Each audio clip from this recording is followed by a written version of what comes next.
ভাই ভালো কাঠের চেয়ার হবে? হ্যাঁ ভাই, আপনার কি ধরনের চেয়ার লাগবে? ভাই আমি তো এরকম ভালো চেয়ার সম্পর্কে বুঝি না, আমাকে ভালো কাঠের চেয়ার দিলেই হবে। ভালো চেয়ার মানে আমার দোকানে চেয়ার হচ্ছে সব 1 নাম্বার চেয়ার। আমার দোকানে কোনো কম দামি চেয়ার হবে না। ভাই এইদিকে আসেন, আপনারা চেয়ার দেখাচ্ছি। আসেন ভাই, আপনারা দেখাচ্ছি। এই দেখেন ভাই, এই চেয়ারের ডিজাইন গুলা কি ভালো লাগছে ভাই? Simple chair. আপনার কি সিম্পলের ভিতর লাগবে নাকি অন্য ধরনের লাগবে? ঠিক আছে ভাই, চেয়ারটা আমি সিম্পলের ভিতরে খুঁজি। কিন্তু ভাই এটা কি কাঠের তৈরি? আরে ভাই, এটা 1 নাম্বার আকাশমণি কাঠের তৈরি, বুঝছেন? কোনো ভেজাল নেই। আপনি আমার দোকান থেকে চেয়ার নিয়ে যাবেন, এই চেয়ার 10-12 বছরেও কিচ্ছু হবে না একদম। ও আচ্ছা, এটা আকাশমণি কাঠ দিয়ে তৈরি, দেখতে তো ভালোই মনে হচ্ছে। তা ভাই এটার দাম কয় টাকা? ভাই আপনি যেহেতু আমার দোকানে প্রথম আইছেন, আপনার কাছ থেকে কম রাখা কিন্তু আমার কর্তব্য। আপনার কাছ থেকে তো দাম আর বেশি নিতে পারি না। ভাই আপনি নিজেদের লোক, আপনি একদম 2500 টাকা দিয়েন ভাই। 2500 টাকা দাম?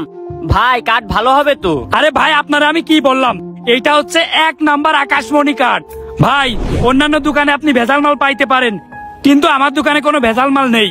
আপনি যদি মাল নিতে চান আমার দোকানে চলে আসবেন, দেখবেন একদম সব 1 নাম্বার মাল পাবেন। নিয়ে নেন এটা ভাই, আপনি জিতবেন। ও আচ্ছা, এটা যদি আকাশমণি কাঠ দিয়ে তৈরি হয় তাহলে আমি 5 পিস নিব। আচ্ছা ভাই, আমি একটু চেক করে দেখি।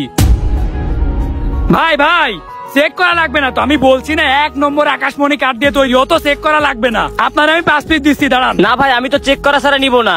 আমি কাঠ সম্পর্কে একটু হলেও বুঝি, আমি চেক করতেছি, দাঁড়ান। ভাই আপনি বললেন আকাশমণি কাঠ দিয়ে তৈরি, কিন্তু এটা তো করাই গাছের কাঠের মতো লাগতেছে। আরে ভাই, এটা আপনি কি বলেন? এইটা 1 নাম্বার আকাশমণি কাঠ দিয়ে তৈরি। আপনি মনে হয় কাঠ সম্পর্কে কিছু বোঝেন না, তাই না? আরে ভাই একটু হলেও বুঝি, আমরাও তো গ্রামের লোক। সত্যি করে বলেন এটা কি কাঠ দিয়ে তৈরি? আপনি যদি সত্যি কথা না বলেন তাইলে কিন্তু আমি সবাইরে বলে দিব যে আপনি চিটারি ব্যবসা করেন। আসলে ভাই সত্যি কথা বলতে কি, আমার কিছু করার নাই। এটা আকাশমণি কাঠ দিয়ে তৈরি না, এইটা তৈরি কড়াই কাঠ দিয়ে। তাইলে আমার কাছে মিথ্যে কথা বললেন কেন? এরকম চিটারি ব্যবসা আপনারা কেন করেন? আসলে ভাই চিটারি ব্যবসা তো আমরা করতে চাই না। তাইলে ভাই শোনেন দোকানে কি হয়।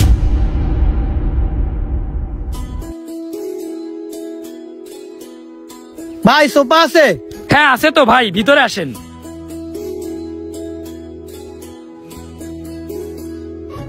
এই দেখেন ভাই, এখানে যে সোফা রাখা আছে এটা অনেক ভালো হবে। ভাই সোফাটা তো ভালোই লাগছে, এটার দাম কত? ভাই এটা তো 40,000 টাকা। 1 নাম্বার আকাশমণি কাঠ দিয়ে তৈরি, তো এই জন্য দাম একটু বেশি। কি 4000 টাকার মাল 40,000 টাকা কিভাবে হয়? ভাই 4000 টাকা মানে কি বলেন এইসব?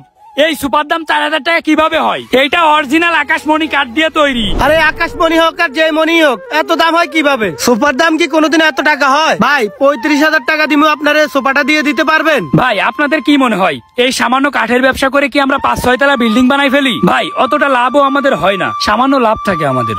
এই কাঠের খরচ বেশি, এই জন্য দামও একটু বেশি। আরে ভাই তোর খরচের চিন্তা করে তো আমার কোনো লাভ নাই। একদম 35,000 টাকা দিব, তুই কি মালটা দিতে পারবি? এর থেকে 1 টাকাও আমি বেশি দিতে পারবো না। দিলে বল, না দিলেও বল। ভাই দেখছেনই তো আমার দোকানটা বাজারের একটা সাইডে, আমার দোকানে তেমন একটা বেচা কিনা হয় না। আচ্ছা ঠিক আছে ভাই, আর কিছু বাড়াই দিয়ে। আবার বাড়াই দিব মানে 1 টাকাও বাড়াই দিতে পারবো না। 35,000 টাকা বলছি তো 35,000 টাকায় তুই হইলে দে, না হইলে আমরা যাইগা। ভাই অল্প কিছু লাভ হচ্ছে। আচ্ছা ঠিক আছে ভাই, দেন। আচ্ছা ঠিক আছে, একটা ব্যান্ড ডেকে মালটা উড়াই দে, আর আমি বাসা থেকে টাকা আনে তোর দিয়ে দিতেছি। ও বাসা থেকে টাকা এনে দিচ্ছেন?